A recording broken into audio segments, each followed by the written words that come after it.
Hi అండి, welcome back to our channel అండి. ఇవాళ మనం ఆలు 65 ప్రిపేర్ చేసుకుందామండి. చాలా బాగుంటుంది ఈ చల్లచన్ని క్లైమేట్లో. ఇలా వేడి వేడిగా కారంగా తింటుంటే చాలా అంటే చాలా బాగుంటుంది కదా, అసలు చెప్పడానికి మాటలు సరిపోవు, అంత బాగుంటుంది. ఇప్పుడు దీని ప్రాసెస్ చూద్దాము. బంగాళాదుంపల్ని నీట్గా ఇలాగా కడిగేసుకొని ఇలా తొక్క తీసేసుకోవాలి. ఇప్పుడు వీటిని మరీ లావుగా మరీ సన్నగా కాకుండా అన్నీ కూడా సమానంగా ఉండేలాగా ఇలా కట్ చేసుకోవాలి. ఇక్కడ నేను వీడియోలో చూపిస్తున్నాను కదా, ఈ సైజు ఉంటే మనకు పర్ఫెక్ట్గా ఉంటుంది. లేకపోతే మళ్ళీ డీప్ ఫ్రై చేసేసరికి ఏంటంటే మరి చిన్నవి అయిపోతాయి.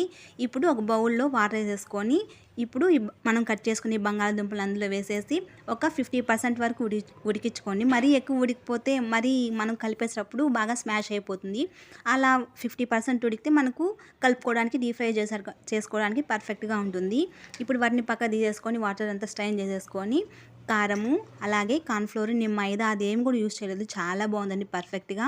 అలాగే అల్లం వెల్లుల్లి పేస్టు, కొంచెం ఫుడ్ కలర్ వేసుకున్నాను ఎందుకంటే కొంచెం కలర్ఫుల్గా ఉండాలని. మీకు ఆప్షనల్, లేకపోతే స్కిప్ చేసేయండి. అలాగే సాల్ట్ వేయడం మర్చిపోయాను, ఇప్పుడు వేసుకుంటున్నాను. సాల్ట్ కూడా వేసేసి ఈ మొత్తం కూడా మనకు బంగాళాదుంప ముక్కలకి పట్టేలాగా బాగా కలుపుకోవాలి. ఇలా బాగా కలిపేసుకున్న తర్వాత కొంచెం కొంచెంగా వాటర్ వేసుకుంటూ కొంచెం మనకు ఇలా పకోడీ చేసుకుంటాం కదా, అలాగా మొత్తం కూడా ఇలా బాగా నీట్గా కలిపేసుకోవాలి. వీడియోలో చూపిస్తున్నాను కదా, ఇలాగా చూసారా, ఇలా సరిపోతుంది. ఇప్పుడు ఆల్రెడీ నేను డీప్ ఫ్రైకి ఆయిల్ పెట్టేసుకున్నాను. ఇప్పుడు మనము అన్నీ మొత్తం ఒకేసారి కాకుండా అలా వేస్తే అంటుకునేస్తుంది. చేతితో తీసుకొని కొంచెం లేట్ అయినా కూడా పర్లేదు, ఒక్కొక్క దాన్ని తీసుకొని అలా ఒక్కొక్కటి వేసుకోండి.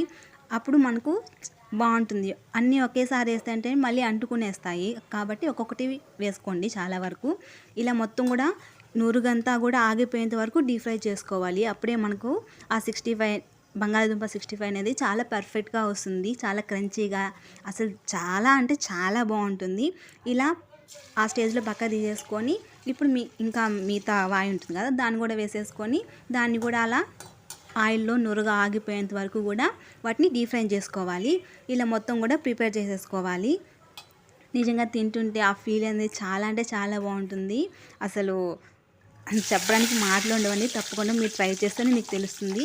ఇప్పుడు ఆయిల్లోనే కొంచెం జీడిపప్పు, కరివేపాకు, పచ్చిమిర్చి కూడా వేసేసి ఇలాగా చేసుకున్నాను అనమాట. తినేటప్పుడు బాగుంటుంది కదా కొంచెం స్పైసీగా. ఇలా చూసారా, మీకు అలా సౌండ్ వస్తుంది. నేను ఇలా ఎత్తి వేస్తున్నప్పుడు ఆ క్రంచీనెస్ అనేది మీకు బాగా తెలుస్తుంది ఆ సౌండ్లోని. మీకు అలా వస్తేనే పర్ఫెక్ట్గా వచ్చినట్టు, తినేటప్పుడు ఇంకా చాలా బాగుంటుంది. చూసారా, ఇలా మీకు ఇలా తుంచి చూపించాను చూడండి.